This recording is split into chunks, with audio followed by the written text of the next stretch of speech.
ये वही वीडियो है जिसका आपको इंतज़ार है। इस वीडियो को हम chart of the week video बोलते हैं, जहाँ पे हम एक स्टॉक के बारे में डिस्कस करते हैं। एक ऐसा स्टॉक जिसको मैं खुद खरीदने जाता हूँ, एक ऐसा स्टॉक जिसमें मैं अपना खुद पैसा डालता हूँ, एक ऐसा स्टॉक जिससे आपको सीखने को मिलता है कि मैं उस स्टॉक को क्यों खरीद रहा हूँ। जिनको नहीं पता कि चार्ट ऑफ द वीक क्या है, चार्ट ऑफ द वीक मेरे लिए एक पोजिशनल ट्रेड है, जो मेरे लिए मिड टर्म ट्रेड होता है। पोजिशनल ट्रेड क्या होता है? पोजिशनल ट्रेड का मतलब है कि मैं आज अगर खरीद रहा हूँ तो मेरी कोशिश है 2 से 4 महीने के अंदर कुछ प्रॉफिट मिल जाए, और अगर अच्छा किया तो और अच्छी बात है और मैं उसको होल्ड करता हूँ और ट्रेल करता हूँ। अगर स्टॉप लॉस हिट हो गया तब तो कोई बात ही नहीं, फिर तो कहानी ही ख़त्म हो जाती है। या फिर अगर लंबे टाइम के लिए साइडवेज चला गया या थोड़ा ऊपर चला गया, नीचे आया, तो हम ट्रेल करके निकल जाते हैं। This is what I do and this is what I update. मैं कहाँ अपडेट करता हूँ? हर वो प्लेटफॉर्म पे जहाँ मैं मौजूद हूँ, जैसे कि इंस्टाग्राम पे, टेलीग्राम पे, ट्विटर पे, यूट्यूब पे हम अपडेट नहीं कर सकते, लेकिन हम वीडियो बनाते हैं ताकि आपको उससे कुछ सीखने को मिले। मार्केट्स लास्ट वीक थोड़ा सा डिफिकल्ट रहा है, इंटरेस्टिंग मोड पे रहा है। इनफैक्ट लास्ट दोनों वीक से ऐसा ही रहा है। लास्ट वीक जो हमने चार्ट ऑफ द वीक खरीदा था वो ऑलमोस्ट 4-5% नीचे है। स्टॉप लॉस से दूर है, अभी 4-5-6% नीचे होगा, स्टॉप लॉस से अभी काफ़ी दूर है। देख रहे हैं कि अगले वीक क्या होता है। स्टॉप लॉस हिट होगा तो कोई दिक्कत नहीं है, बट ये देखना समझने वाला चलेगा कि कहानी क्या है, मार्केट यहाँ से जाना क्या चाहता है। अगर अगला एक वीक डिफिकल्ट रहेगा तो शायद ये इंडिकेट करेगा कि थोड़ा मोड़ा स्टॉप लॉस हिट होना चालू होगा, and I will be happy enough to take stop loss अगर मेरा कोई स्टॉप लॉस हिट होता है तो। ठीक है।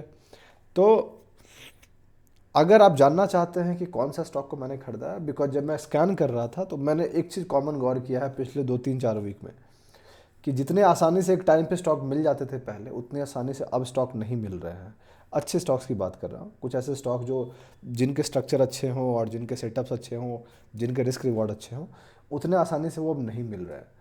एक टाइम था जहाँ पे आप एक बार चालू कीजिए और बहुत जल्दी आपको स्टॉक मिल जाते थे। धीरे धीरे वो डिफ़िकल्टी बढ़ रही है और इसीलिए टाइम थोड़ा ज़्यादा लग रहा है ढूंढने में, जो कि मुझे ये इंडिकेट कर रहा है कि आज के डेट में यहाँ से बहुत ज़्यादा एग्रेसिव होना एक फेवरेबल रिस्क रिवॉर्ड नहीं होगा। ये मुझे मार्केट फीडबैक दे रहा है जो मैं मार्केट से समझ रहा हूँ। तो ऐसा मेरा मानना है, मैं ये करने जा रहा हूँ। आपकी मर्ज़ी है आपको क्या करना है। तो जिस स्टॉक को खरीदने जा रहा हूँ मैं, उसके बारे में मैं इस वीडियो में डिस्कस करूँगा कि वो कौन सा स्टॉक है और मैं क्यों खरीदने जा रहा हूँ, मेरे खरीदने के पीछे रीज़न क्या है, मैं उसको क्यों खरीदने जा रहा हूँ, उसके फंडामेंटल रीजंस क्या हैं, टेक्निकल रीजंस क्या हैं, वो सब कुछ मैं इस वीडियो में डिस्कस करूँगा। मैं आपसे यही चाहूँगा कि आप इस वीडियो को पूरा देखें ताकि आपको सीखने को मिलेगा। अगर आप आधा अधूरा देखिएगा, बस स्टॉक का नाम देख के चले जाइएगा, तो दोस्त आपको कुछ भी सीखने को नहीं मिलेगा। और अगर आप कुछ सीखिएगा नहीं तो क्या ही फ़र्क पड़ता है फिर। किसी दूसरे के दम पे आप कब तक पैसा बना लीजिएगा, नहीं बना पाइएगा। भरोसा मानिए नहीं बनता है, सीखना ज़रूरी है, एंड वही मेरी कोशिश है आपको सिखाने की। चलिए फिर स्टार्ट करते हैं।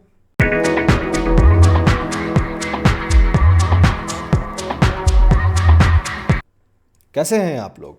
मेरा नाम ब्रज भूषण हुआ और मैं आप लोग का स्वागत करता हूं आप लोग के अपने चैनल पे, जिसका नाम है ट्रेड विद भूषण। जैसा कि आप जानते हैं कि ये वीडियो एक लर्निंग पर्पज वीडियो है। जैसा कि आप जानते हैं कि ये video chart of the week video है, जहाँ पे मैं एक स्टॉक के बारे में डिस्कस करूँगा जो स्टॉक को मैं खरीदने जा रहा हूँ। बट आगे बढ़ने से पहले मैं दो चीज़ आपको क्लियर कर देना चाहता हूँ। पॉइंट नंबर 1, मैं कोई से भी रजिस्टर्ड नहीं हूँ। जो स्टॉक को बात करने जा रहा हूँ मैं, वो एजुकेशनल पर्पज़ के लिए है। ये एक लर्निंग पर्पज़ वीडियो है, कोई टिप या रिकमेंडेशन वीडियो नहीं है। इसलिए आप ब्लाइंडली फॉलो मत कीजिएगा। अगर आप करते हैं तो आपकी जिम्मेदारी है। प्रॉफिट होता है आपके कारण, प्रॉफिट हुआ है, लॉस होता है उसकी जिम्मेदारी आप ले रहे हैं। मेरा प्रॉफिट होता है मार्केट ने मुझे दिया है, मेरा लॉस होता है गलती मेरी है, बिकॉज मैंने पैसा डाला उसमें। It's as simple as that. मैं कोई जिम्मेवारी नहीं लेने जा रहा हूँ। मैं बहुत क्लियरली बोलता हूँ, मैं हमेशा कहता हूँ आप सीखिए समझिए। मैं ये बिल्कुल भी नहीं कहता कि आप ब्लाइंडली जाके खरीद लीजिए। इसीलिए इससे पहले कि आप मुझे ब्लेम करें किसी प्रॉफिट या लॉस के लिए, या ही मुझे क्रेडिट दे प्रॉफिट के लिए, मुझे ना क्रेडिट चाहिए आपसे, ना ही लॉस के लिए ब्लेम चाहिए। It's as simple as that. Point number 2, आपको कोई फाइनेंशियल डिसीजन लेना है उसके लिए आप अपने फाइनेंशियल एडवाइजर को जरूर डिस्कस करें, बिकॉज वो सही लोग होंगे आपको एडवाइस करने वाले। हम जैसा इंसान सही लोग नहीं होगा, बिकॉज हमें नहीं पता एग्जैक्टली कि आपका रिस्क क्या है। आपको नहीं पता कि मेरा रिस्क क्या है। मुझे आपका माइंडसेट नहीं पता, आपको मेरा माइंडसेट नहीं पता। तो आपका फाइनेंशियल एडवाइजर वो बंदा होना चाहिए जिनको इन चीज़ों के बारे में पता है।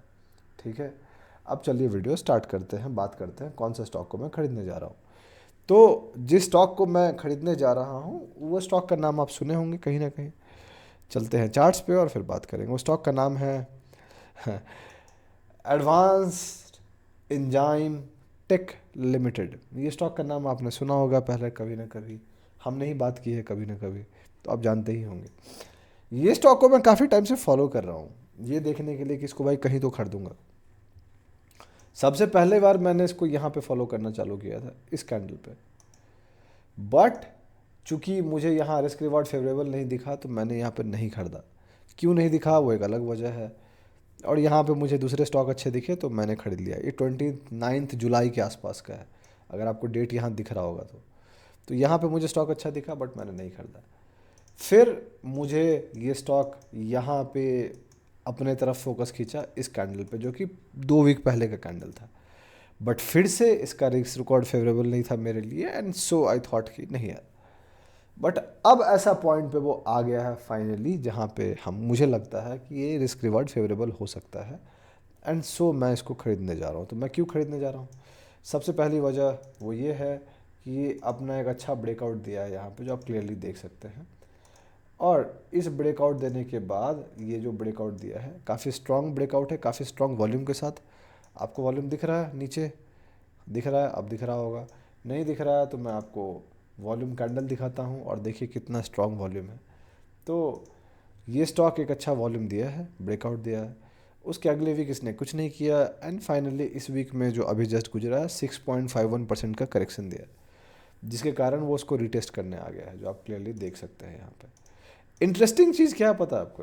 ये जो लेवल है जो आप देख सकते हैं 488 से लेके, अरे 480 से लेके 500 का लेवल, ये लेवल 2021 का हाई था, और अगर आप ज़्यादा पीछे जाइएगा तो आपको पता चलेगा कि 2016 का भी हाई था। ये 2016 का हाई था 475.10, 475.10।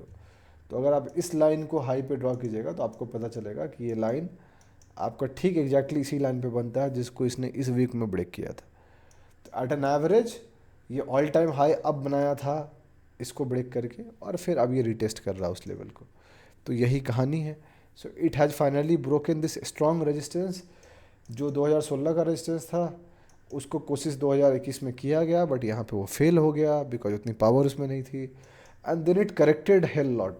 वहाँ से इज्जत से करेक्ट किया। अब अगर गौर करोगे तो वहाँ से वो ऑलमोस्ट 56% नीचे गया है, and then it finally tried. तो आज की डेट में इसकी जो बेस स्ट्रक्चर है वो एक बेहतर, आप बोल सकते हैं कि एक अच्छा स्ट्रक्चर बनाया है, ठीक है, और फाइनली ये यहाँ से निकला है, रिटेस्ट कर रहा है। दूसरी जो वजह है, दूसरा तीसरा तो वजह बता दिया, एक और वजह है वो ये है कि इसके जो रिसेंट नंबर्स रहे वो ठीक ठाक रहे। जून क्वार्टर्स में आप देख सकते हैं 19%, 21% Q on Q, quarter on quarter, year year 19% का ग्रोथ है। लास्ट कुछ क्वार्टर्स में प्रॉफिटेबल ही रहा है। तो इसके सेल्स भी इम्प्रूव हो रहे हैं, वो भी बेहतर है। तो कंपनी ठीक ठाक फंडामेंटल वाइज भी कर रही है। एस्टिमेशन इसका ईपीएस 1% दिखा रहा है, बट मुझे लगता है कि ऑलरेडी कैलकुलेटेड है, बिकॉज ये काफ़ी टाइम अंडर परफॉर्म किया है मार्केट को। जहाँ पे निफ्टी पिछले कुछ महीनों से नया हाई बना रहा है, ये इस स्टॉक ने पिछले 2 हफ्ते पहले हाई बनाया है। तो ये स्टॉक उतना नहीं चला है जितना बहुत सारा स्टॉक चल गया है, ये भी एक वजह है। और डिटेल्स की बात कीजिएगा तो सेक्टर इसका हेल्थ केयर में आ जाता है, इंडस्ट्रीज़ का फार्मा एंड ड्रग्स में आ जाता है। मार्केट कैप इसका 5618 करोड़ के आसपास है। स्मॉल कैप स्टॉक नहीं, मिड कैप स्टॉक है। परफॉर्मेंस की बात कीजिएगा तो daily performance 2.2%, weekly performance 3.2% minus में है, डेली परफॉर्मेंस 2.2 माइनस में है। महीने में 8.5% मार्केट को आउट परफॉर्म किया है, 6 महीने में 42% मार्केट को आउट परफॉर्म किया है, 1 साल में 58.9% मार्केट को आउट परफॉर्म किया है, 2 साल में 77.3% आउट परफॉर्म द मार्केट, 5 साल में 200% ऑलमोस्ट मार्केट के बराबर रहा है। सो ये स्टॉक अच्छा कर रहा है। ये एक्स्ट्रा डिटेल्स रहे हैं। मैं क्या करने जा रहा हूँ, ये लाइन तो आपको याद हो गई होगी। अगर आप यहाँ तक वीडियो देख रहे होंगे तो आपको बताइएगा कि मैं क्या करने जा रहा हूँ, मैं जानना चाहूँगा।